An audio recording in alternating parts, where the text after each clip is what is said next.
Olá, o meu nome é Teresa Belo e sou médica dentista CUF. Este é o terceiro episódio de CUF, Medicina Dentária com Vida.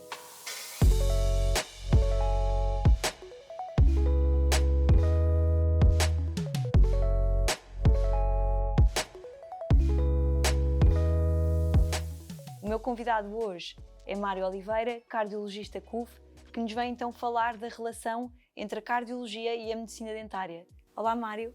Olá, Teresa. Muito obrigado pelo convite. Muito obrigada. É muito importante estarmos aqui os dois a falar desta temática, porque, na verdade, nós temos muitos doentes que tratamos em conjunto, por razões diferentes, e muitos destes doentes têm dispositivos implantados no coração, com fios elétricos dentro do coração, têm próteses no coração, têm risco acrescido hemorrágico por fazerem anticoagulantes e nós vamos tratá-los em conjunto e temos que prevenir as infecções do coração, que podem partir da cavidade bucal, e temos que prevenir o risco hemorrágico ou o risco de suspender o medicamento inadequadamente e devemos fazer isso em conjunto. Na verdade, é muito importante. Então, sem dúvida nenhuma, que uma saúde oral negligenciada vai ter um impacto negativo na saúde cardiovascular.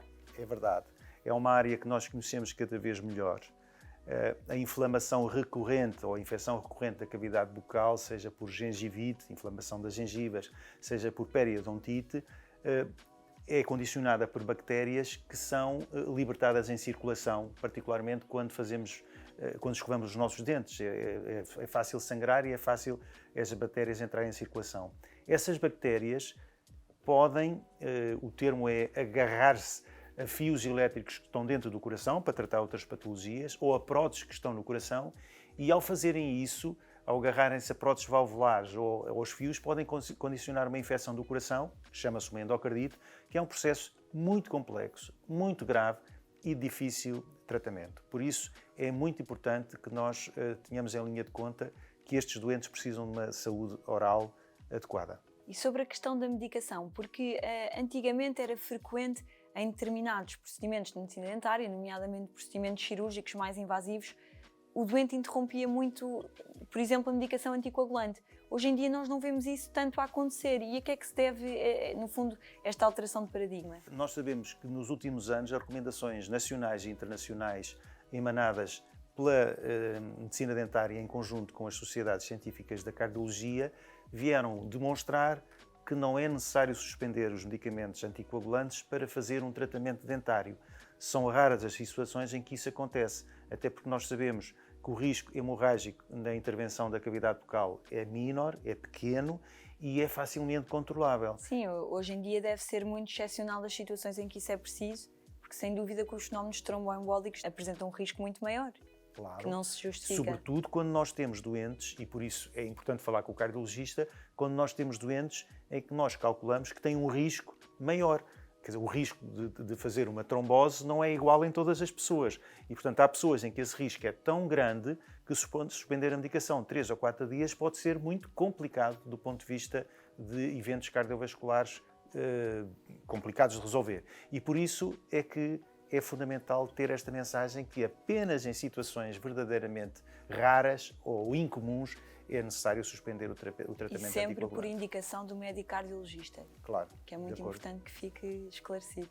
Exatamente. E Mário, para terminar, existe algum tipo de recomendação que costuma dar aos seus doentes sobre saúde oral, no fundo, sobre as precauções que devem ter? Os processos de inflamação da cavidade oral são muito frequentes e às vezes as pessoas só se apercebem ou porque têm mau hálito, ou porque sangram facilmente das gengivas, ou porque têm alguma impressão da mastigação.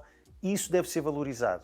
E, portanto, quando os nossos doentes sentem algo que lhes parece estranho da sua cavidade bucal, é sempre recomendado que tenham uma consulta com a medicina dentária ou com o seu higienista oral. Mas, independentemente disso, doentes, como eu disse, portadores de próteses cardíacas ou aparelhos de pacemakers com fios que estão dentro do coração, devem regularmente consultar o seu médico dentista para terem a certeza que a sua saúde oral está adequada. Isso é muito importante. E depois ainda há os doentes, como eu disse, com fatores de risco de doença aterosclerótica muito presentes. A inflamação da boca pode provocar inflamação na circulação e facilitar os processos da aterosclerose. Portanto, doentes diabéticos, doentes hipertensos, doentes fumadores, são doentes que nós temos de ter este cuidado. O doente fumador, um grande fumador que é diabético, tem naturalmente mais risco de ter processos inflamatórios infecciosos da sua cavidade bucal. Portanto, estes doentes com muitos fatores de risco também devem regularmente consultar o seu médico dentista para ter uma saúde oral adequada e que possa prevenir o risco de complicações cardiovasculares.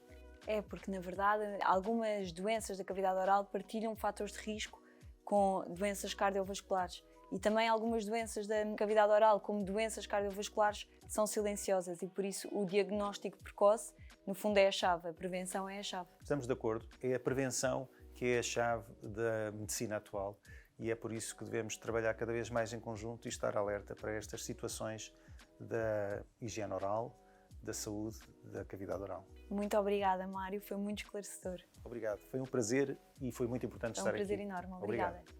Na CUF, nós gostamos de prestar aos nossos doentes os melhores serviços de saúde e, sem dúvida nenhuma, que a articulação entre especialidades é fundamental.